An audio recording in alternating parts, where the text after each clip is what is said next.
Սոսիալ-հեռուստատեսության եթերում լուրեր լրատվական ծրագիրն է, բարև ձեզ։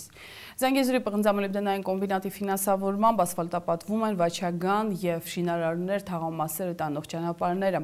Կապանի ճանշինի աշխատակիցները փորձում են ամեն կերպ արագ ավարտել աշխատանքը, քանի դեռ եղանակը խոչընդոտներ չի ստեղծել։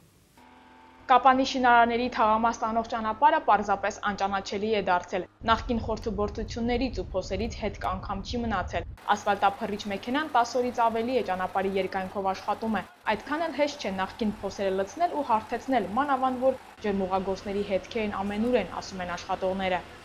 Այս բան փոսային աշխատանքեր են կատարում, հարթեցնող շերտ, վերին շերտ ենք իրականացնում, մեկ էլ եզրաքարեր ենք վերականգնում։ Պակաս եզրաքարերը վերականգնում ենք։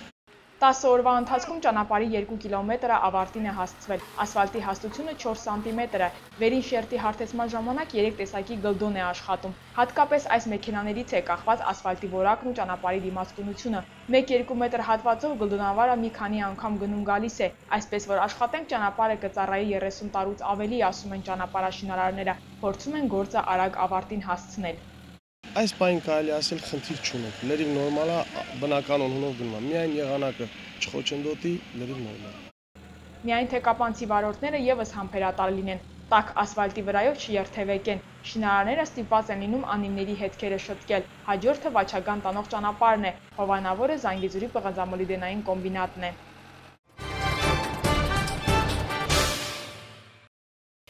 Քարահունջի մանկապարտեզը հիմնովին նորոգելու համար միջոցները չէին բավականացնում եւ այդ է պատճառը, որ որոշել են գործը բաժանել փուլերի։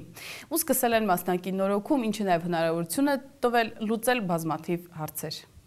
Գորիսի տարածաշրջանի Քարահունջ գյուղի մանկապարտեզն իր սաներին այսուհետ կընդունի վերանորոգված ու կահավորված գեղեցիկ խմբերում։ Վերանորոգվել են խմբասենյակները, խոհանոցը, միջանցքը։ Հիմա փոքրիկներն առավել հաճույքով ու սիրով են հաճախում նախակրթարան։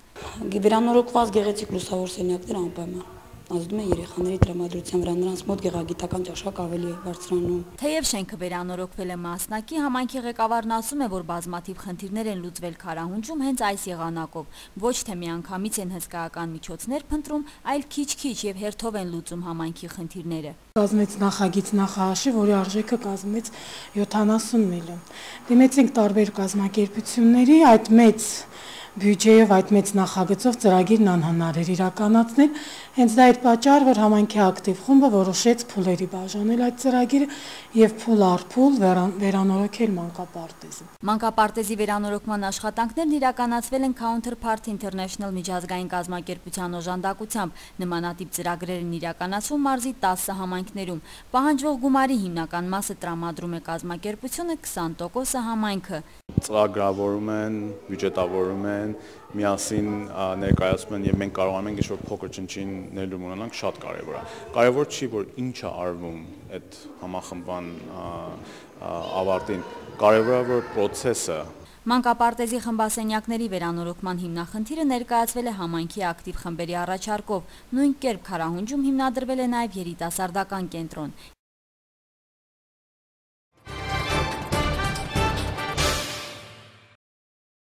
Այսօր առանց բռնության միջազգային օրն է։ Կապանում արդեն 3-րդ տարին է գործում է կանանց իրավունքների կենտրոնը, որը զբաղվում է բռնության ենթարկված մարդկանց հիմնախնդիրներով։ Այստեղ նաև անվճար իրավաբանական եւ հոգեբանական խորհրդատվություն են տրամադրում։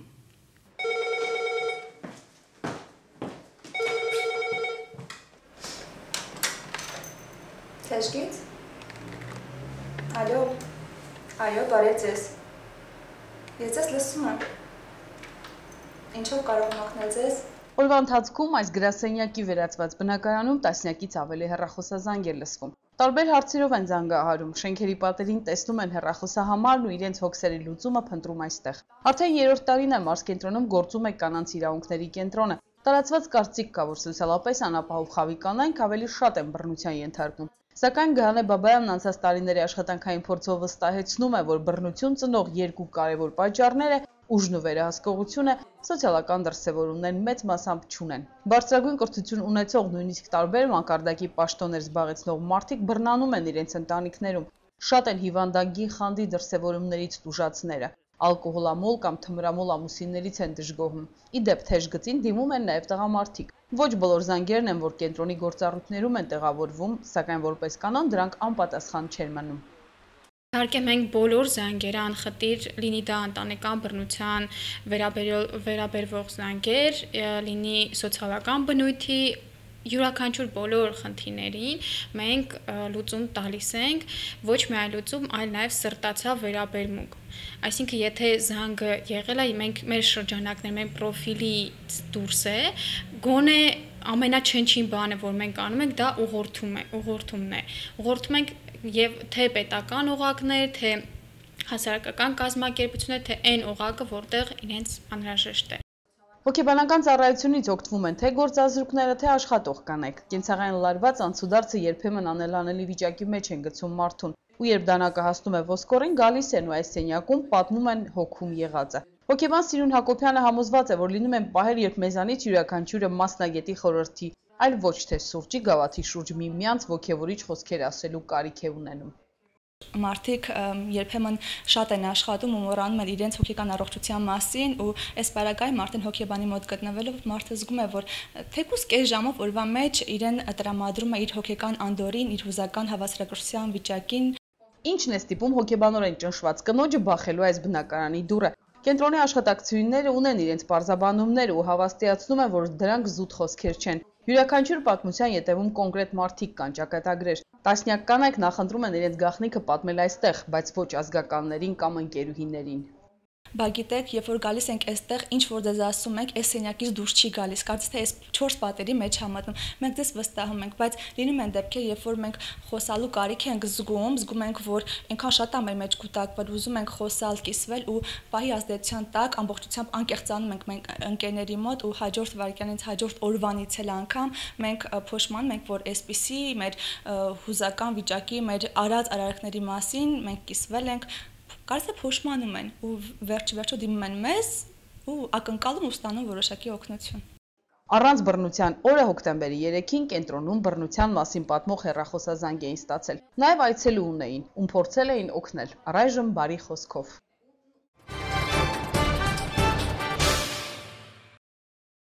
Կապանի համար 5 հիմնական դպրոցում 3 տոնում էին աշակերտական խորհրդի ստեղծման 10-ամյակը։ Կոնֆերանսի ժամանակ նշվել է նաև, որ դպրոցի սաների ազգային ժողովի գավաթ խաղարկությունից բերած բրոնզե մեդալը լավագույն ձեռքբերումներից է։ Ծաղկաձորից օրերս վերադարձած աշակերտներին պատվոգրեր են շնորհվել։ Օրեր առաջ Ծաղկաձորից մրցանակներով են վերադարձել Կապանի համար 5 հիմնական դպրոցի աշակերտները։ Նրանք նախորդ ուսումնական տարում մասնակցել են ազգային ժողովի գավաթի խաղարկության մարզային փուլի եւ առաջին տեղը գրավել, իսկ արդեն հանրապետական փուլից բրոնզե մեդալով են վերադարձել։ Մրցումներն անցկացվում էին տարբեր մարզաձևերից։ Մենք մեր թիմը Ծաղկաձորում ներկայացել ենք Սյունիքի մարզը։ Այնտեղ մենք կատարում ենք հեռացած գնդակի նետում, վազք, մեր թիմի գառնիկը ճանաչեց ամենալավագույնը հեռացած մարզաձևից։ Ներկայացրել եմ այնտեղ ձգումները։ Մեր հակառակորդները ուժեղ էին, բայց մենք հաղթահարեցինք նրանց։ Սպորտի և երիտասարդության հարցերի նախարարության և Սյունիքի մարզպետարանի կողմից երեխաները մարզահագուստ են նվեր ստացել։ Դպրոցում ևս աշակերտներին ձեռնունայն չդիմավորեցին։ Աշակերտական խորհրդի 10-ամյակին նվիրված միջոցառման սկզբում նրանց պատվոգրեր շնորհեցին։ Ուսմասվար Ալինա Մկրտչյանն անդրադարձավ նաև աշխորհրդի կազմակերպած կոնֆերանսին։ Ցանկացած հանրակրթական դպրոցում բնականաբար գործում է աշակերտական խորհուրդ։ Ոմանք լավ, ոմանք ավելի լավ։ Այս դպրոցում կոնկրետ աշակերտական խորհուրդը գտնվում է իր աշխատանքային գործունեության բարձր մակարդակի վրա։ Այսօր նրանք նշում են 10-ամյակը կոնֆերանսի տեսքով։ Իհարկե, փորձել են հրավիրել նաև քաղաքի այլ դպրոցներից աշակերտական խորհուրդների, որոնցից իհարկե մասնակիցներ էլ կան, եւ այսօր իրանք տալիս են 10 տարվա հաշվետվություն։ Աշակերտական խորհուրդը հաստատեց օրակարգն ու ներկայացրեց իրենց այս տարվա հետ կապված անելիքների ծրագիրը, իսկ մոտ ժամանակներս դպրոցում պետք է նաև խորհրդի նախագահի ընտրություններ անցկացվեն։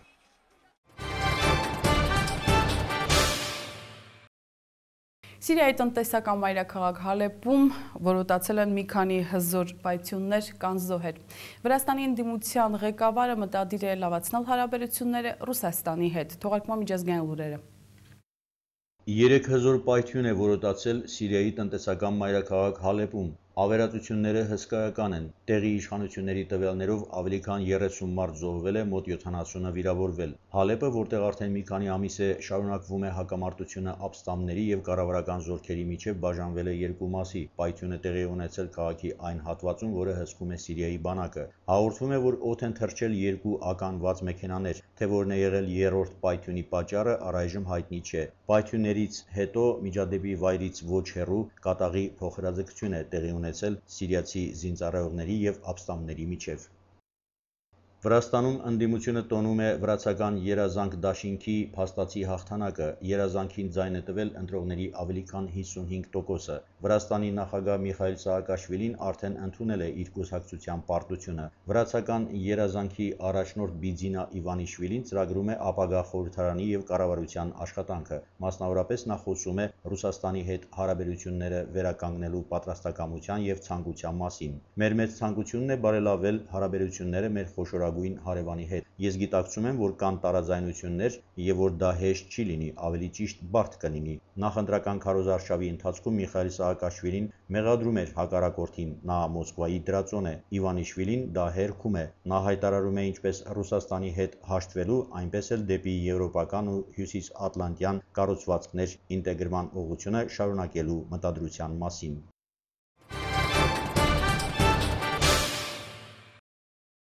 Օրվա լուրերն այսքանն էին, դուք կարող եք ծանոթանալ եղանակի տեսությանը, ես ձեզ հրաժեշտ եմ տալիս, մինչ նոր հանդիպում։